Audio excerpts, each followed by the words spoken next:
I'm Gloria Kenyon, Head of Public Programs here at the Smithsonian American Art Museum. And it is my pleasure, along with my Smithsonian Associates colleagues, to welcome you to artist Spencer Finch in conversation. He will be joined by SAM's James Dicke Curator of Contemporary Art, Sarah Newman. There will be time for question and answer at the end of the program.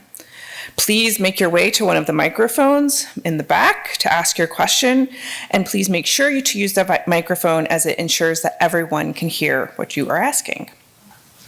We ask that you take a moment now to silence your phone and any other devices to prevent disruptions during the program. To our Smithsonian Associates members, a sincere thank you. As many of you know, Smithsonian Associates is not federally funded and relies entirely on donations and membership support to bridge the gap between program expenses and ticket revenue.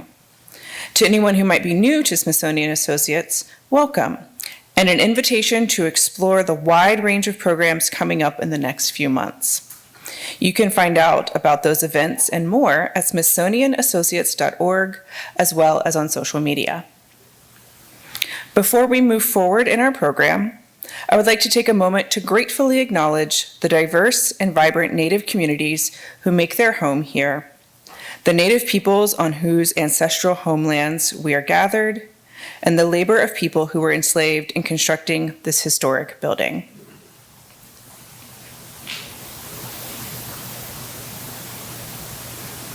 Thank you.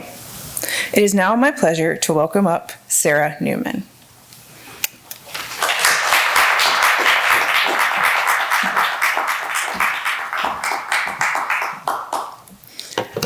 Thank you. Can you all hear me? Great, thank you. Good evening. I am Sarah Newman, the James Dicke Curator of Contemporary Art here at the Smithsonian American Art Museum, and I'm very happy to welcome you to the conversation that I will be having with Spencer Finch about his art and the natural world. I'm especially excited for tonight's program because Spencer Finch is one of my very favorite artists, as well as one of my very favorite people. After an encounter with his work or a conversation with him, I usually end up understanding things from a completely different perspective that I hadn't considered before, and just having the experience of seeing the world fall into place differently. I first got to know Spencer over 15 years ago when we were putting together his 2010 exhibition for the Corcoran Gallery, where I was working, on an exhibition titled My Business with the Cloud, which is a line from Emily Dickinson, one of his frequent references and sources of inspiration. For that show, he created a body of work that had all the qualities that drew me to his art in the first place. It was filled with precise and poetic studies of nature and history and explorations of how they intersect and how they change with human perception. At the heart of the show was this work, Passing Cloud. Using theater gels, clothespins, and fluorescent tubes, Finch replicated the exact levels and quality of light of a passing cumulus at the intersection of Vermont Avenue and L Streets, just a few blocks north of the museum. He chose this location because it was at that very spot that the poet Walt Whitman crossed paths with President Abraham Lincoln on an afternoon in the summer of 1863, and which Whitman later wrote about. Viewers to the museum could walk beneath this cloud and in a way be transported to the moment in which these two great historical figures came together. But even in its exactness and its beauty, obviously in other ways, this work of art had very little to do with that moment. The passing cloud represents history as it's actually lived, experienced as a singular person in a particular place at a particular point in time under a particular cast of light, subject to the vagaries of memory and time and perception. In this project and throughout his work, Finch has wrestled with how to represent the ephemeral and how to give form to experiences that are at once consequential and fleeting, how to recognize what might be important, and how to communicate that so it's meaningful to someone else. In his quest to capture a cloud, he gets to the heart of how we understand experience and what it means to make art and to look at it. Spencer Finch has painted the changing shades of gray on Sigmund Freud's ceiling in Vienna, viewed from the psychoanalyst's couch.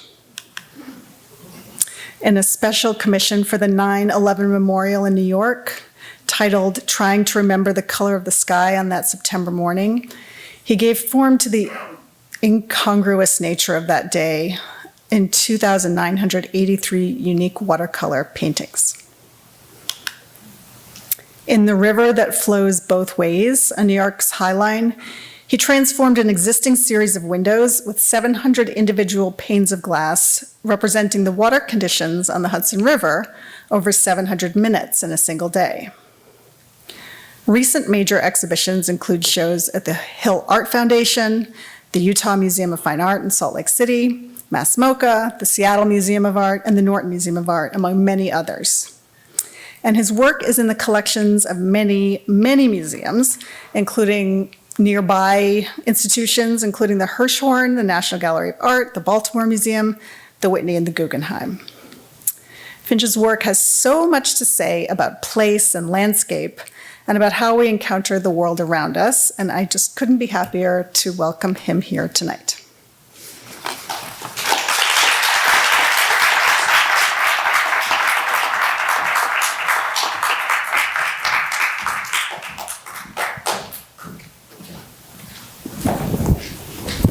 Hello. Thanks, Sarah. So I'll put this here. Can you still hear me? Okay, good. And you can hear me?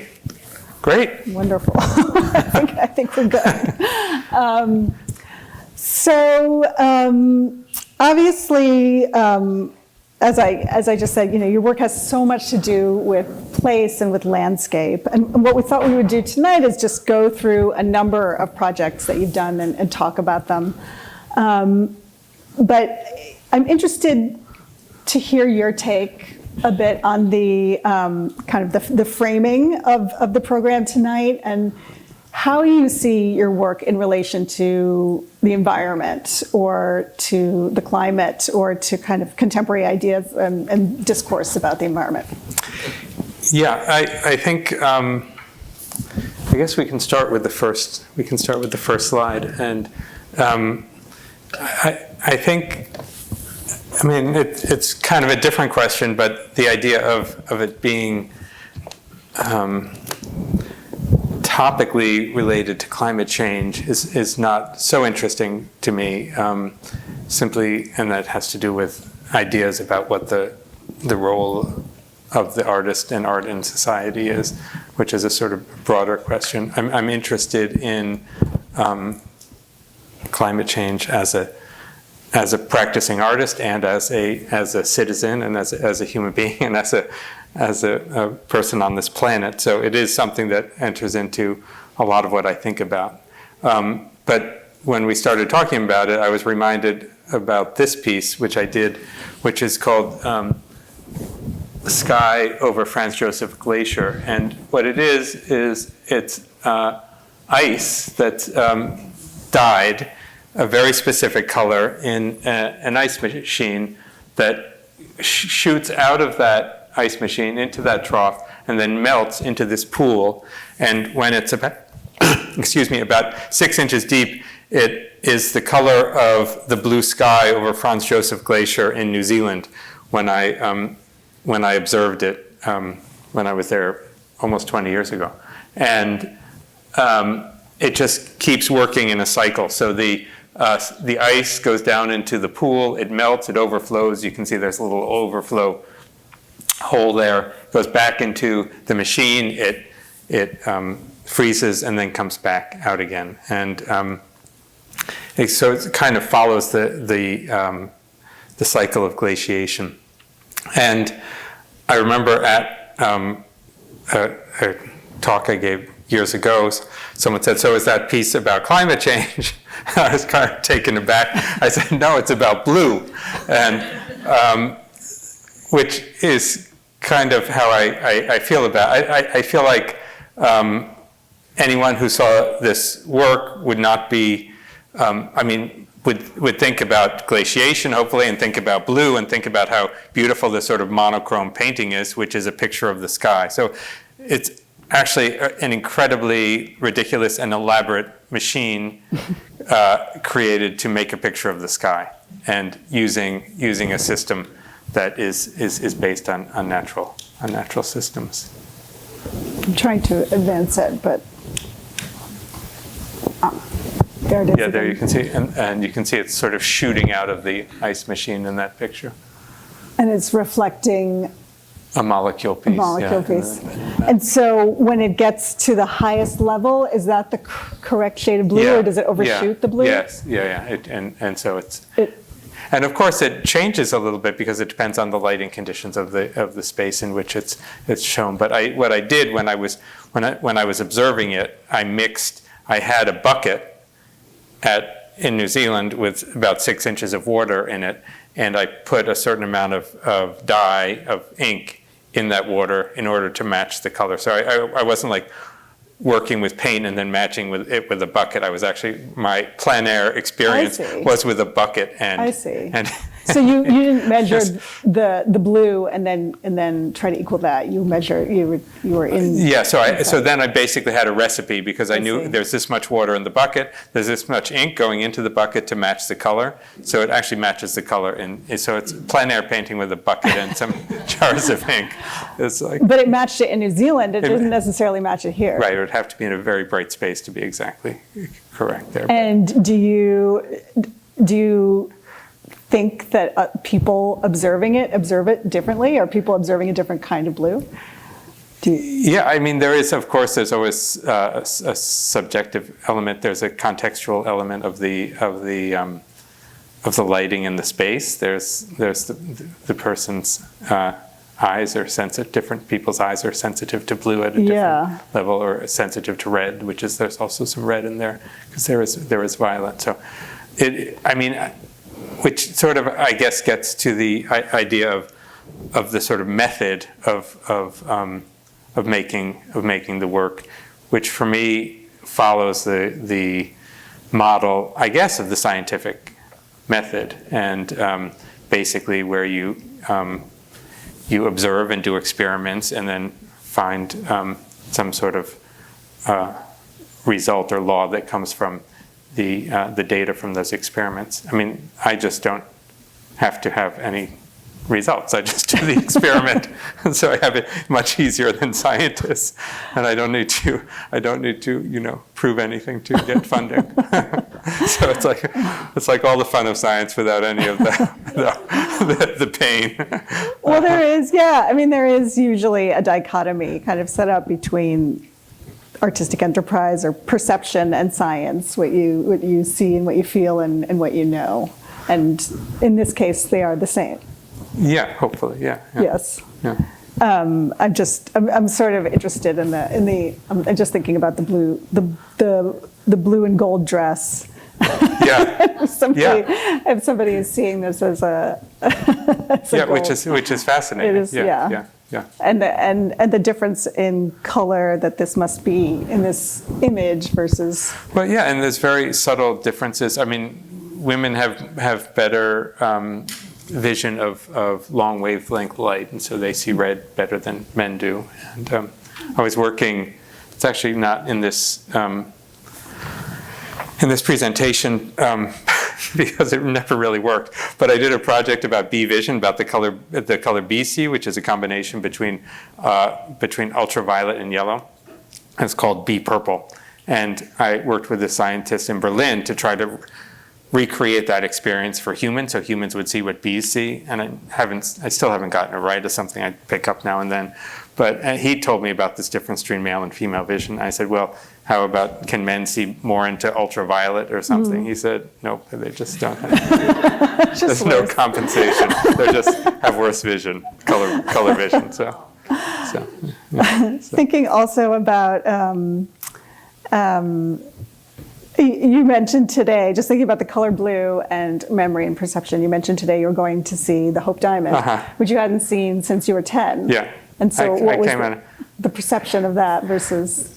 Well, it of course did not match my memory and expectation. I mean, it really stuck with me. I was really so impressed with it as a child when I went on it must have been like a 5th grade, 6th grade trip to Washington.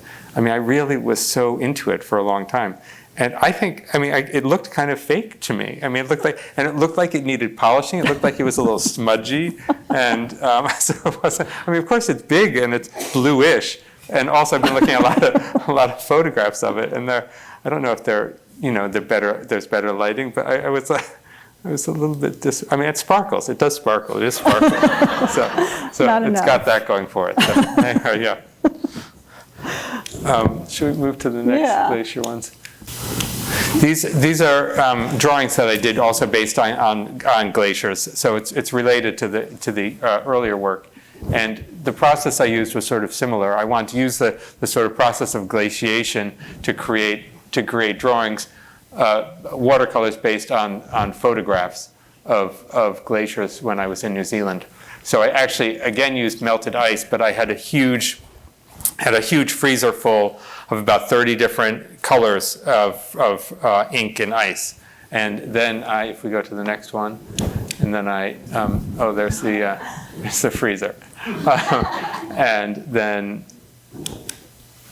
And then that's a test just of the color, so I could see so basically what I did is I put the ice on a panel of stretched watercolor paper, and then I slanted the panel a bit. So it was tilted so the water would run down, and then just left the ice to melt and create the picture itself. I tried to get everything set up and then just let it flow and do it as little as possible. How is it a representation of a glacier? Well, if you looked at those drawings, the previous images, those were actually, so that's the final result, and those are based on photographs, like close-up photographs of a glacier. And so you choreographed the drips to just... Yeah, and then I would do, I had ice crush. I had several ice crushers that crushed ice into different fineness and coarseness, and then would sprinkle that on, and that would melt. So I see. It was layer after layer after layer, just sort of building it up with melting ice. Yeah, got it. So, I mean, the problem, of course, with this whole process is, someone looks at the drawing, they don't see that history of it, or all the work that goes into it. It's just like, oh. They think you used, just a paintbrush, and so anyway. But for me, it was important that it sort of enacts what it depicts in some way in the process. This is maybe an off-topic question, and maybe a stupid question, but I mean, the most when you encounter a glacier, which I've only seen once, I mean, the most remarkable thing about it is the crazy color that it is. Where is that color located? Is the color inside the glacier? Yeah, in some of it, it's actually minerals in the ice and that freezes. There's also a lot of reflection of the sky. If you look at the glacier on blue sky, there's reflection of the blue from the sky into the ice. But there is mineral content in the water that gives it color. And often they're dirty. There's the other one is quite a dirty glacier, and so that has. Because they pick up a lot of dirt along the way. Yeah. They're not so pristine as we think. So. Do you want maybe if I press it better? This is more frustrating. Here, you got it.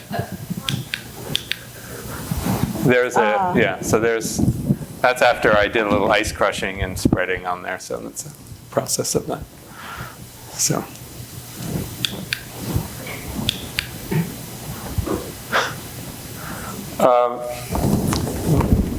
Makes me want to go back and do that. It was really fun.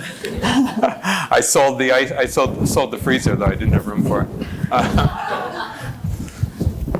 So this is the only project of yours that I know about that is using actual earth and living materials. Is that true? Yeah, I think so. Yeah.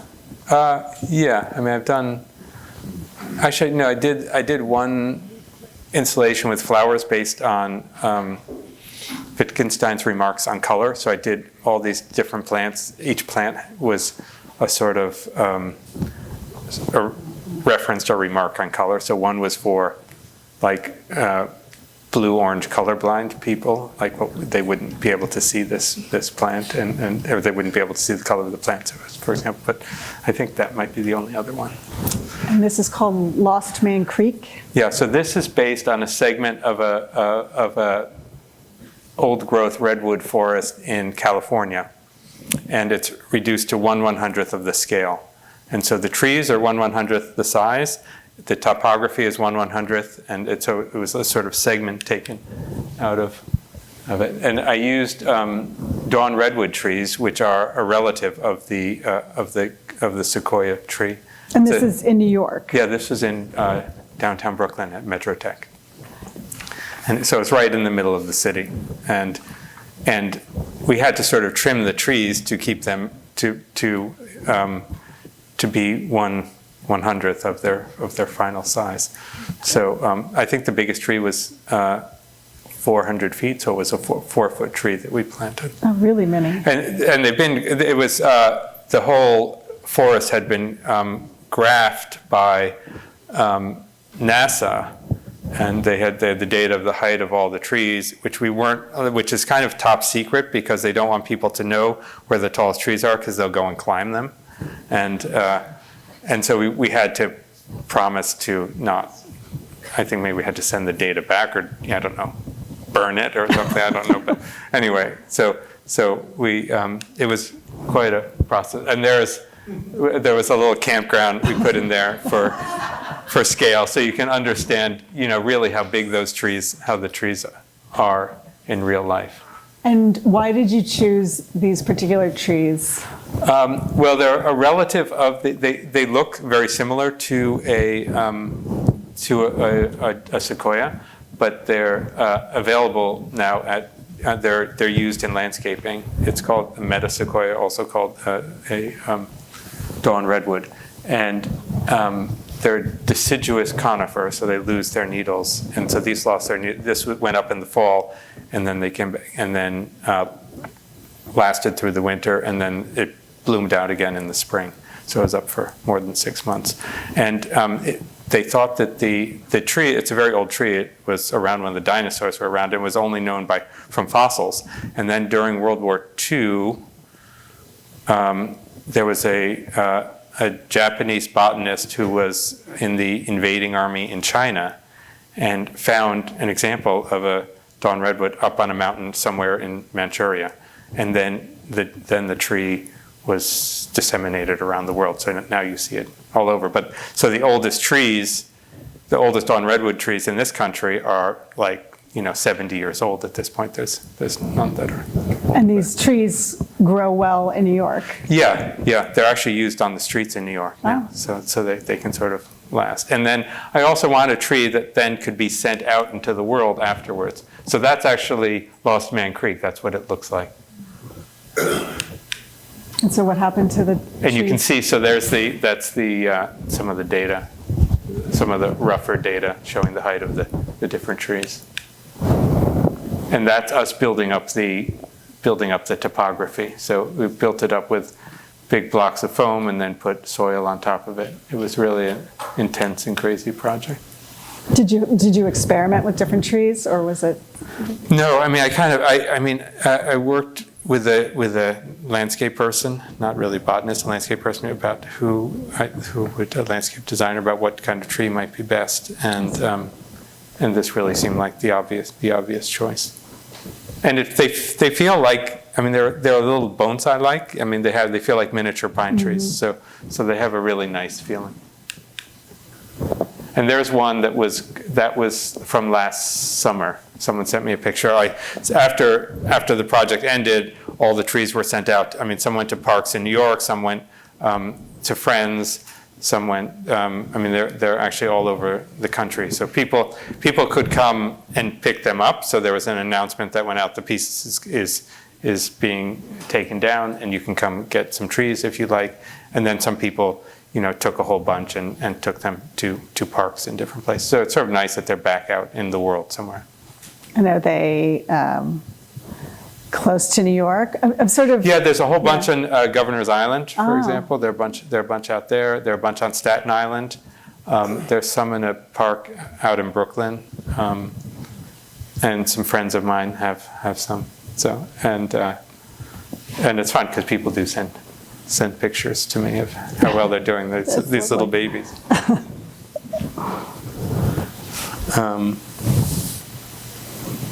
And then this work. Following 3 Bs. Yeah. So this is,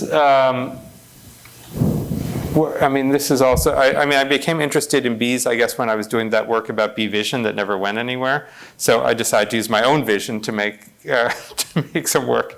And what I do is I have a garden full of zinnias, and I watch the bees as they fly and pollinate the zinnias, and I trace their flight path. So they're making the drawing, and then when they stop to pollinate one of the flowers, I mark it, and basically I have an acetate over a photograph of the garden on that day. So I mark it, I know the color of the flower, and then when I go back and make the drawing, I project the line of the bee and the flower itself, which is the color. So how are you tracking individual bees? How do you know it's the same bee? Well, I can sort of. I think there's a picture there. I am up on the ladder, following the bee. So you just watch. I just watch it, and often I'll lose it, or sometimes. It's like it's really kind of very boring work, which I like, and the bees sometimes. Sometimes there'll be 2 bees that land on a flower. The experts say that bees know if there's been a bee to that flower before, a little while ago, because there's less pollen there and they don't go there. But that, in my experience, that's not the case. Sometimes there'll be 2 bees on a flower, and then I'll lose track of which bee I was following. So then I just start over. Or sometimes bees fall asleep on a flower, and so I've tried waiting them out, and so now I give them 2 minutes, and if they're more than 2 minutes, then I cancel that bee and start following another. The thing is, there's until it gets really late in the day, there's always another bee who's going to come along, and they definitely have different. Some bees will just sort of stop at a couple flowers, and some will really spend a lot of time. So there's like personalities. Yeah. I think so. And they. Anything surprising about the flight pattern? The sleeping thing I was really surprised about. They just must be tired. They're just really working all day collecting pollen. It's a hard job. And I think that, maybe they're like away from the queen, and they say, I can sit back. She's not going to see me. So. Yeah, what I love, like this, it's what you were talking about earlier with the scientific method. You've sort of devised this experiment to, it is this observation of the world that, anyone could do. It takes patience. It takes a kind of a will, but it is not complicated. Yeah, but I think it also has to do with my I wouldn't call it a fear. It's more like an objection to making a mark that doesn't have a purpose from somewhere else, that it doesn't come from outside. I'm not interested in making an expressive mark. I'm not very good at it, and it's not something I'm interested in. So it's really, it's a little bit like surrealist, I guess, in motivation, and that I'm sort of letting the bees make the drawing, and which is something I've always enjoyed, like having it be somewhere else. So, for example, I did drawings of colors from my dreams.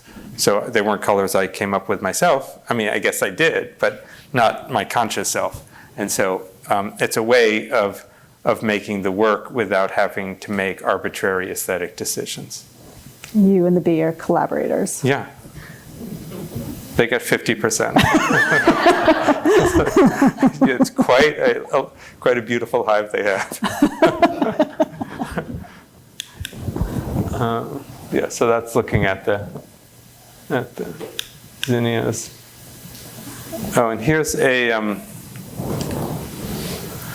should I just talk about it? Please, yeah. So during the pandemic, I made this work. This is actually, when I was thinking about climate change, it's also, the data is something that's very interesting to me. And some of the data, some of the most interesting data I've seen about climate change comes from records of the blooming dates of cherries in Japan, in Kyoto, which they're records that go back to about the year 1000. And so there was a graph that looked a little bit like this, actually, that had dots in different, on different days within a sort of monthly calendar that showed when the first blossoms for the cherries of a certain variety of cherry came in Kyoto. And there are periods when the earth was warmer, there are periods when the earth was cooler, and it was that kind of data visualization is something that I find can be really sort of, not that interesting, but sometimes I think it's really beautiful. So anyway, during the pandemic, I was upstate and was able to watch my flowers very carefully. And so I decided to keep a blooming calendar and match the color of each flower and mark the date that it bloomed. So basically the first row going across is March, then it's April, then it's May. You see there are lots of flowers. It goes from the 1st to the 31st. And there's actually a little guide that goes with the drawing. I didn't want to write in the name of each flower. I wanted it to have this sort of abstract feeling. So it's a picture of the garden over time, and also the sort of very specific data of when the first bloom was. In some cases, two flowers would bloom at the same time, and I would have to put, because I didn't have room, I couldn't put two in there, so I'd put it next to each other. This is this other theme that kind of runs throughout your work, which goes to what you were talking about not making an expressive mark. But your work is at once very abstract and so literal at the same time, and it is this really kind of like just this mirror. Yeah, it's maybe too literal, but yeah, it is that. So, did you find that the pandemic changed the way that you related to landscape or to your garden? Yeah, I think I had more time to look. I mean, I was such a nervous twit that I wasn't very productive, but I was looking a lot and I think and thinking about things. And I think everyone worked in a different way or behaved in a different way, and I think it did change the way I worked. And also, I wasn't traveling at all. I wasn't doing any big projects, so I was able to focus on just smaller observations, which are, I think, is some of my favorite work to do. And this was that. You can just mixing colors and getting it right. It's hyper-local. Yeah. And understanding. I mean, it's still like amazing to me. You put a seed in the ground and a flower comes up. I mean, like, it's incredible. And I think that, in terms of understanding landscape, that's a sort of almost visceral thing that is amazing to me. That things grow and that everything comes back in spring. It's astounding. I was talking to a friend who is a bird watcher, and he was used to traveling and following migrating birds from South America to North America. But then he had to stay in his garden and realized that all these birds kind of came through his garden. Interesting. Just kind of stopping by, and he saw more species just kind of hanging out in his backyard than he ever saw. Yeah. There's a beautiful line from Emily Dickinson where she calls herself the Balboa of house and garden. And I find that, really sort of beautiful, because she is a model for me, because she, wrote some of the best poetry in the English language and had these sort of observations that were then transformed into sort of just amazing language and poetic experience. And she basically never left Amherst, and later on never really left her yard and her house. And you don't have to go to New Zealand. You can do it there. And I find that really kind of an inspiration. I mean, I used to travel to do work, like to go to Freud's house to do the works of the Freud's healing, because I really wanted to see what the analyzans saw, and have this sort of ultimate blank image. Or I was really interested in seeing the light in Troy, so I made a point of going to Troy. And my friends would joke that that I never really went to these places. I was just at the Holiday Inn at JFK, making stuff up. so I think part of me, I still feel this. There's a word for it, and I forget. I came across it once, and it was a word that was used to describe Magellan, this need to go see something for yourself, which it's still a real sort of drive for me to sort of see, to see what the analyzans saw, to see what Achilles saw, but at the same time, there's a lot right around, and I think that, and some of the art that I admire most is the art that artists make when they're just bored in their studio, and work that's just made, very close in their world. I think that kind of transformation can often be the most powerful and moving and compelling. What you say about the Holiday Inn, it's clicking into my mind how I see your work kind of related to climate change, in that it's this drive to represent the world and to represent an experience that is not representable, really, and that is not really communicable, and this sense of loss, the sense that it was there, maybe it's maybe not going to be there, and you're sort of hoping to capture it a little bit, but it's really not graspable. Yeah. And this kind of feeling in your work that it is retreating at the same time as you're knowing. Yeah, that's sort of a tragic element, and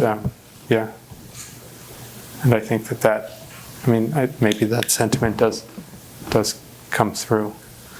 It certainly does to me. I've also done work with solar panels. It's something I'm interested in the sun, and interested in this idea of transforming one thing into another. So this is a work called Lunar, which basically behaves like the moon conceptually, in that it absorbs sunlight during the day on those big panels, and then emits light at night. The LEDs go on, so it charges up batteries during the day, and then it emits light at night that is the exact color of moonlight. So it's taking sunlight and it's bouncing off as moonlight in a way, and it just maintains itself. When it's been shown at institutions, we have had to have backup power. And actually, one of my favorite things about this, so it's obviously based on the lunar module, and having been, I was 6 years old when they first landed on the moon, so it had made quite an impression on me. And I love that lunar module as a sculpture. So this is sort of a riff on that. And what I really didn't think about is how it feels a little bit anthropomorphic. Yeah. And when it was shown on the roof of the Art Institute of Chicago, they had a little problem sometimes, because little kids would run up to it and hug it, because it looks like it has these solar panels with these arms coming out. When you see it from the other side, it's got this sort of welcoming and like a big round face. And so it was kind of that was kind of a fun, unexpected aspect of it. Here's another solar project I did, which is a solar-powered ice cream truck, and this was for a project through Creative Time in Central Park. And so what I did is I matched the color I used watercolor to match a sunset. I did it from the roof of the Met. And then mixed ice cream in 5 different colors from that watercolor. And then this truck, you can see the solar panels, they were on both sides. They would go up, would absorb the sun and charge the batteries, and that would run the ice cream machine that then produced ice cream. There's some kids getting free ice cream. So ice cream, the color of the of the sunset. So it was kind of, free ice cream. Who doesn't like that? So. I love how personal it is, this ingesting of the landscape. Yeah. It really, it is, and it is in a weird way like a landscape painting. Yeah. And, but also trying to, I wouldn't presume to say that it's about, conserving energy. I think that is clearly part of it, that, this sort of awareness. I'm not interested in, proselytizing in that way, but I think that there is a certain appreciation of what this, that a ice cream machine, which uses an awful lot of power. And especially when you see food trucks often have these gasoline generators that are always running to keep things going. And you can do it. And so, this wasn't really, this was really an aesthetic exercise. It wasn't a sort of environmental or political exercise, but it's a way of using the sun to make a landscape painting, which is about a sunset. So there's a sort of circular logic to it, I guess.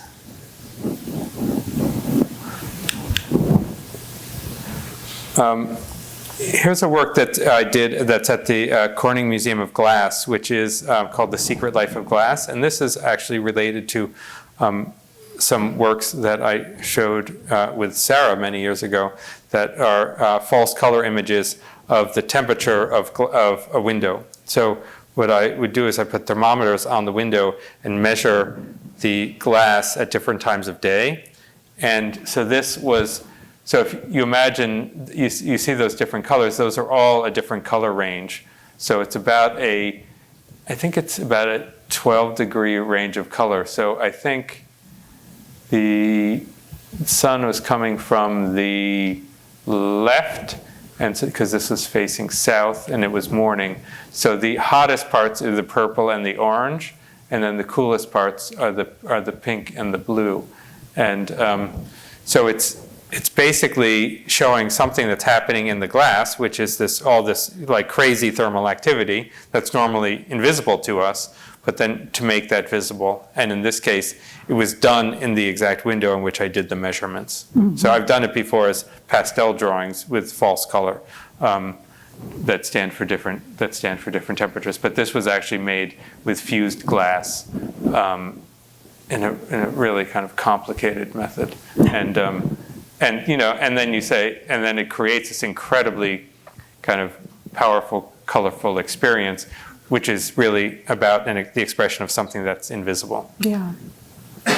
Yeah, I love that there's this hidden chemistry just happening around us all the time that you're making us aware of. Yeah, and that idea of trying to see what we can't see, trying to see what's invisible, or what like bees see, or what other creatures see, or because we have such a narrow spectrum of perception, and there's all this stuff happening, beyond that. Because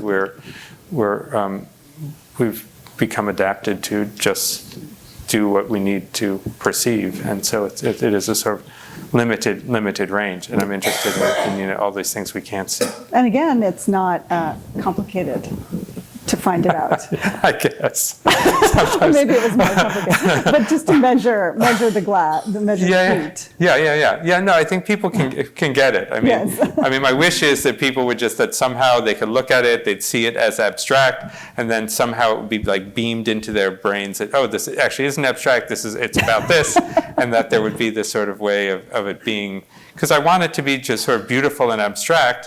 But that's also not enough. I want it to be about something and to refer to the world, to be connected to the world. That's something. So what's your ideal viewing experience apart from the beaming? Well, Well, an I mean, experience? my ideal experience is to have like clones of you who know the work going around and looking at it.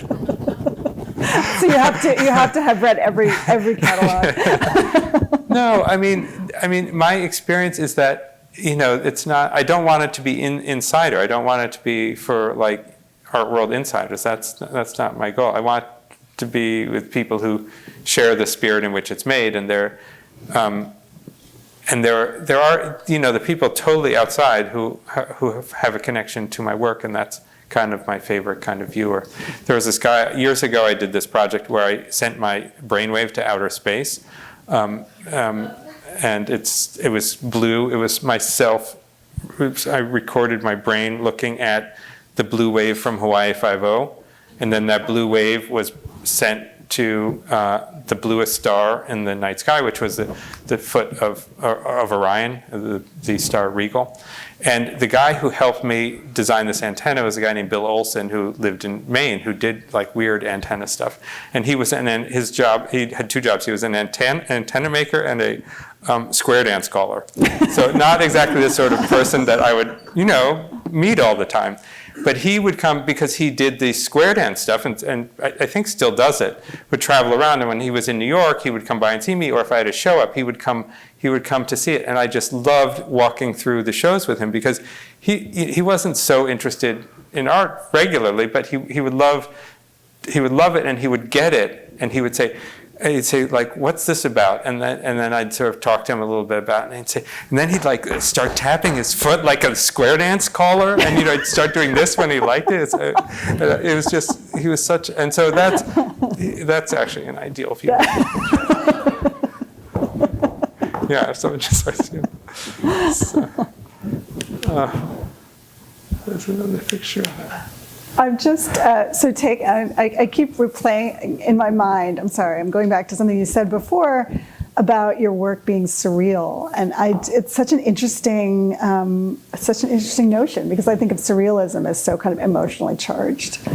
Yeah, I mean, maybe it's more Dada, really. Maybe it's more like Exquisite Corpse. Yeah. That kind of approach. Yeah, no, but there's something But there's there, a sense yeah. of, it's not. I'm sort of like, I'm giving up control Yeah. a little bit. But they never really gave up control. Yeah. They were very They're the worst, most controlling. I wouldn't say your work gives up control. No. But it is. It's not in a sort of direct way about personal expression, Exactly. and which is also, which also relates to it not being about a topic, a specific topic in contemporary politics or something. It's not. I think sometimes it's that famous line from de Kooning where he said, yes, there's content, but it's very, very tiny. Yeah. And for me, I'm more interested in radical form than radical content. I think ultimately that sort of affects people more strongly than radical content with conservative form. At least for me as a viewer. And I know we only have a few more minutes before we get to questions. Okay, so we'll just get through this. I just wanted to talk about how, in my practice, things have changed a bit. In that, so these are these light fixtures that combine to form molecules. And I used to use incandescent lights, and slowly I've switched over and use LED lights. And so I feel. There's a whole sort of part of my practice in the studio and what I can do to sort of reduce my carbon footprint. And so sort of as a practicing artist on a very prosaic level, not on something that's sort of, necessarily in the content or the subject matter of the work. But I feel like as a sort of artist and as a citizen, I have, really a duty to do that. And so these are all now LED. So you are going and remaking the original works.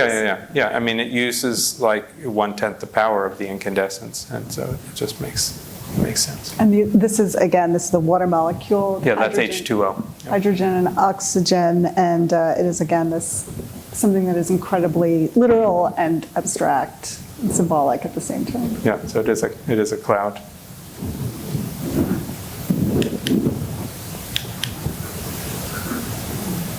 And those look like incandescents, but they're LEDs. I mean, it's amazing, the technology. These are more sort of, I guess, about the sort of beauty of nature. And I've always, when I was a student, I studied in Japan for a while and became really interested in Japanese literature, and it's kind of how I got into art, and really was interested in haiku. And so these are kind of haiku sculptures, and so they use two rules from haiku. Instead of 17 syllables, there are 17 different filter colors, and they're divided into 5, 7, 5, and they are always seasonal. You know, every haiku has to refer somehow to one of the 4 seasons. So this is winter, spring, summer, fall. There are 4 different haikus that are based on observations, and so the colors of the filters are based on, so this is actually an observation that I did in the Brooklyn Botanic Garden. So there's cherry blossoms, there are lilacs, there's the sky, there's grass, and this is, so it sort of is pictorial in that it uses the colors that refer to that, but also those filters filter the light to recreate the exact color of the light that I measured when I was there. So I used a colorimeter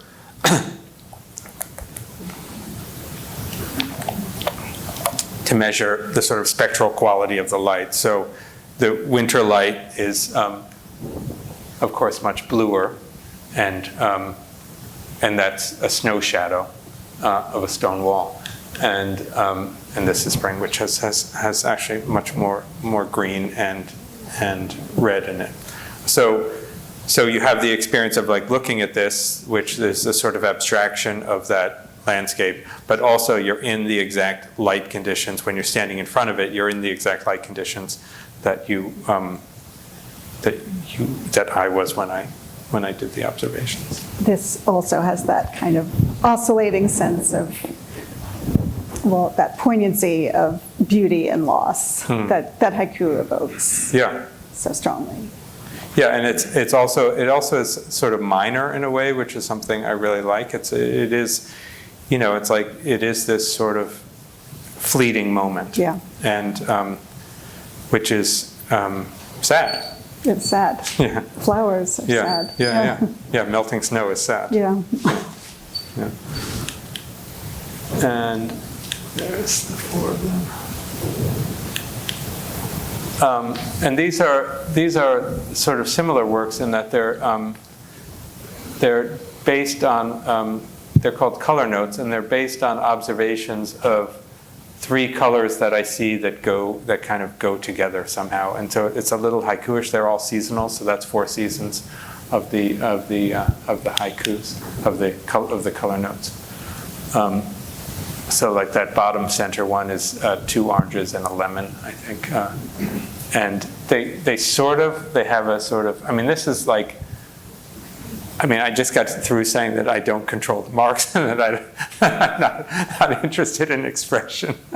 And, you know, I'm also full of contradictions. But this is actually, I spend a lot of time trying to find these sort of abstract shapes that kind of get close to referencing something without being just swatches of color. So this, I guess, is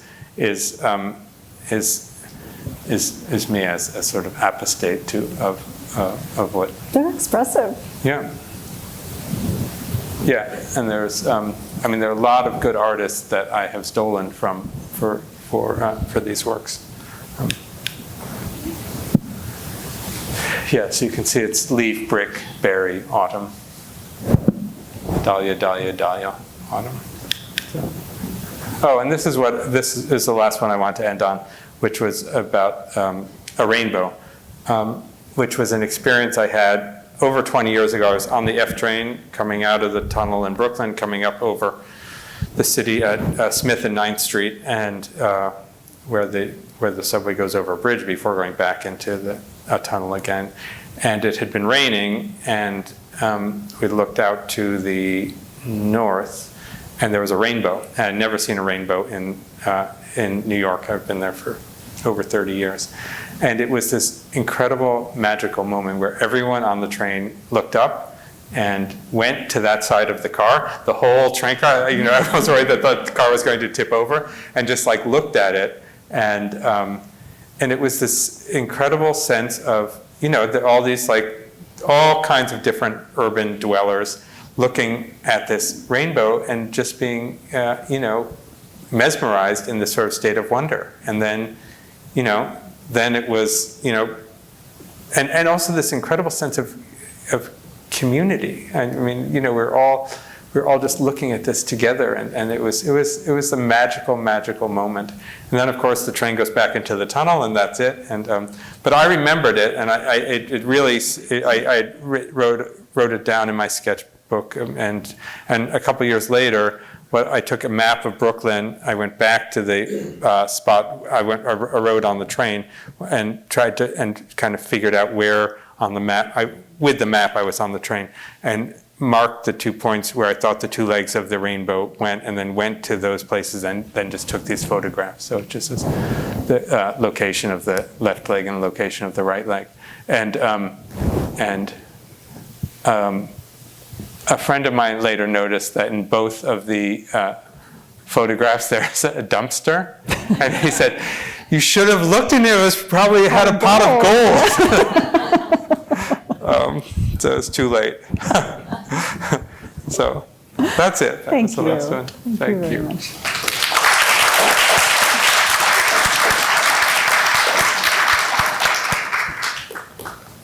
If anyone has questions, feel free to line up at the microphones. Or I think you can also shout it out. I'm not that. We are filming, so Okay, we'd but- appreciate if we could use the microphones so everybody could hear. But we can also repeat the questions if you have a question. We're happy to.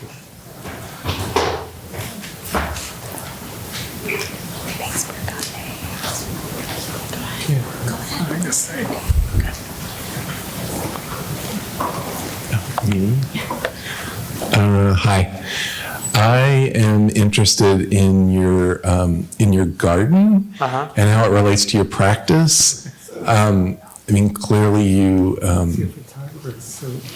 used the dahlias with the bee movements and the bee patterns and things, but is gardening completely, well, it's not completely independent or completely separate practice for you, but do you ever intentionally do things with your gardening work with the idea that, oh, I could do something with this like artistically later, or is gardening just a separate, you garden and then the work comes from the garden rather than you plan the garden for possible ideas for the work? Right.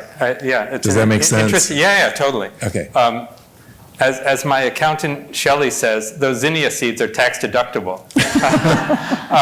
It is that my sort of inspiration for this was seeing Monet's garden in Giverny and realizing that he was creating a sort of optical environment for him to make his work.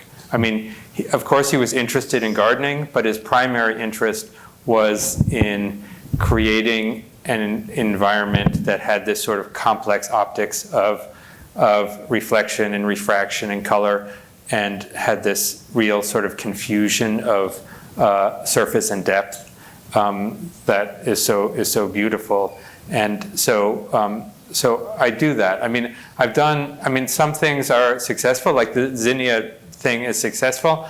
I've also done this thing where I've planted roses and tried to organize them by scent, thinking that I can make something from that.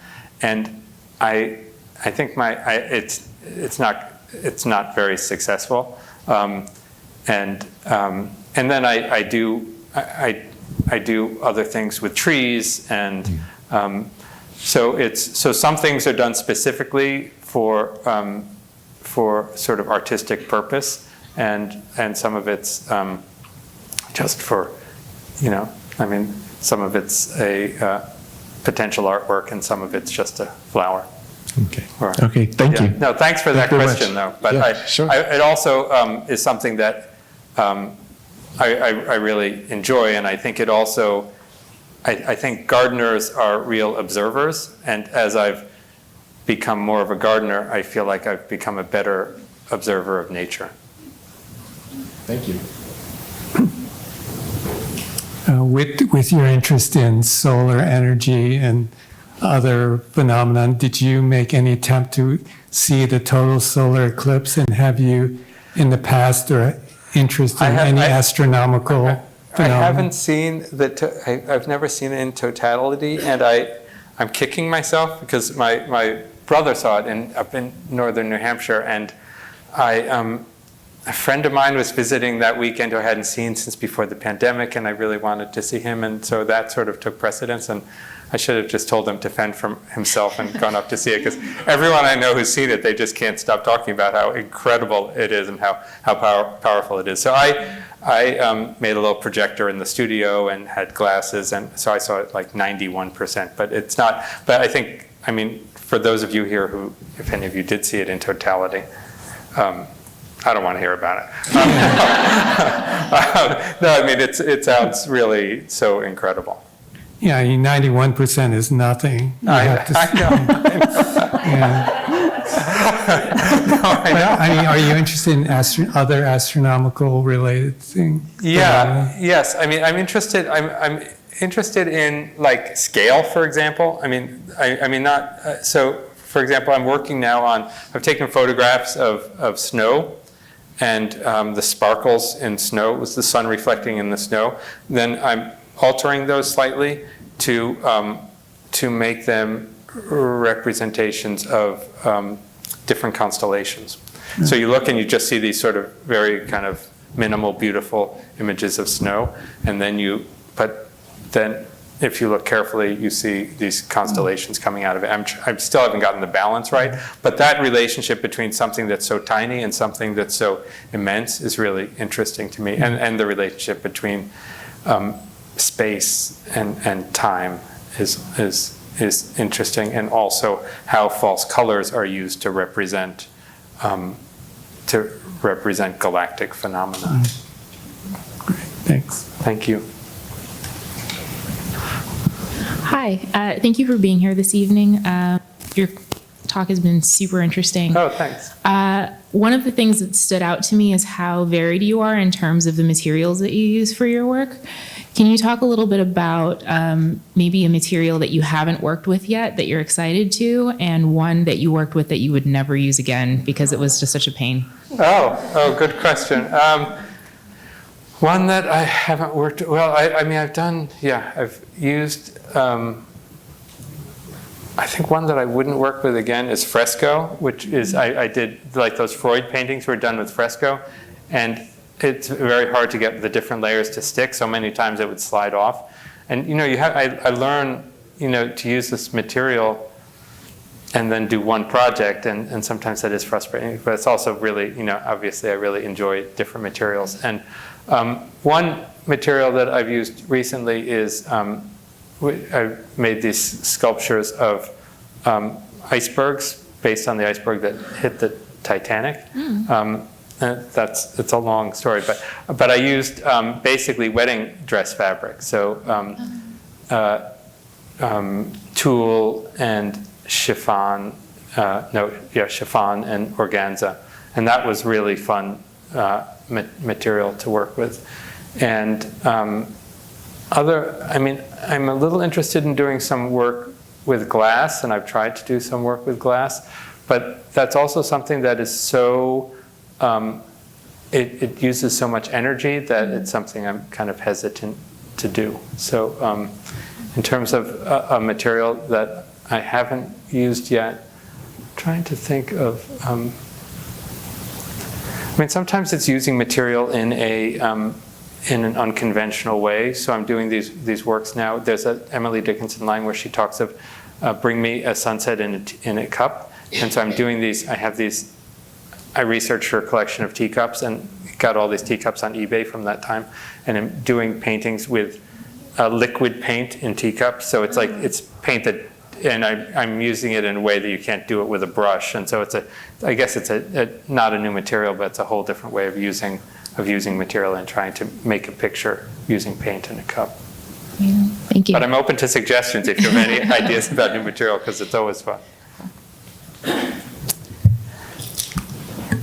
So first of all, thank you for the wonderful presentation. I loved your work, and I was really fascinated by the way your brain works. So the creative process, it seems also but very logical. So I was wondering, you made reference to that you studied literature. Did you also study physics or informatics or data science? I did not. My father was a scientist, was a chemist, and so there was an expectation, I think, when I was younger that maybe I should focus on that, and so I took classes in it. One of my recurring dreams is, that it's quite a common dream that you're in a class and it's the end of the semester and you haven't done the work and it's a final exam. For me, that's either a calculus class or a physics class. So I guess you can sort of interpret that however you like. I mean, obviously it made some impression on me because I like that the sort of structure of the scientific method. I think there's something really sort of beautiful about it, but there's also something, also subjectivity enters into that. I always really loved graphs when, because you would do those experiments and the dots would never be on the line where the law was. There'd be that space in between, and that's sort of that. And so that's the kind of scientist I am. There's sort of that subjectivity and the poetry where that comes in. I found really appealing. Thank you. Hi, thank you so much for tonight.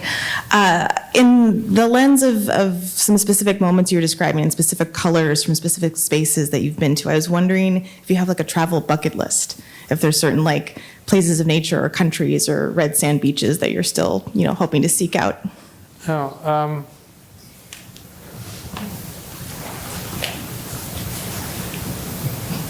I can't, I've been to a lot of places, and I think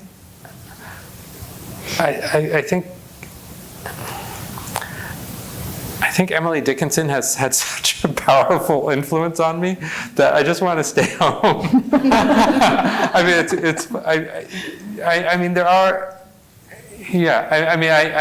am interested in seeing some places, and there's a sort of long-term project actually working on something in Switzerland, like doing a real sort of tour of different mountains and skies in Switzerland. So something like that, which is a project that has a place connected to it, I'm interested in. But I really, I find it more, and I guess as I get older, I find it more and more appealing to be a Balboa of house and garden.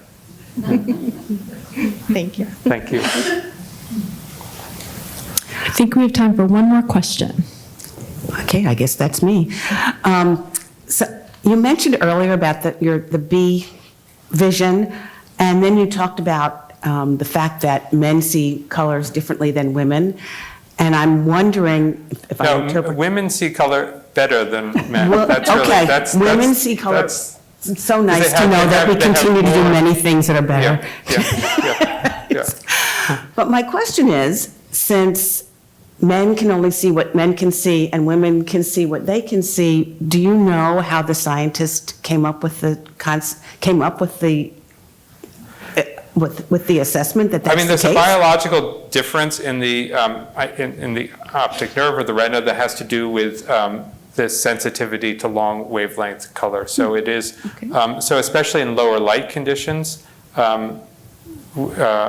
women are able to see long wavelength color better than men, so oranges and reds. And I did a weird project where I recorded 70 colors from The Wizard of Oz and put them in a grid. And this was I've made a lot of boring artworks, but this might take the cake. And this was, and the idea was you would sit and look at these colors and you had a scorecard and you sit in daylight at the end of the day as the light goes down and mark on the scorecard when that color turns to gray. And the piece is called Back to Kansas because it goes from Technicolor to black and white. And And in, my very, limited experience with that piece, it did seem like women were better. So the long wavelength colors disappear later. The blues and the violets disappear first, and the oranges and reds disappear last. That works for everyone.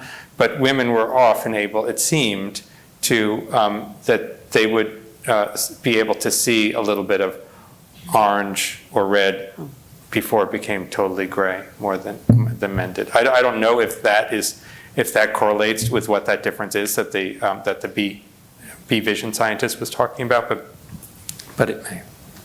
Well, that's fascinating. And I just have one other comment. It's not a question. A couple of years ago, I participated, I went to a lecture on dreaming, and we talked about that particular dream, of which I've had many, many times.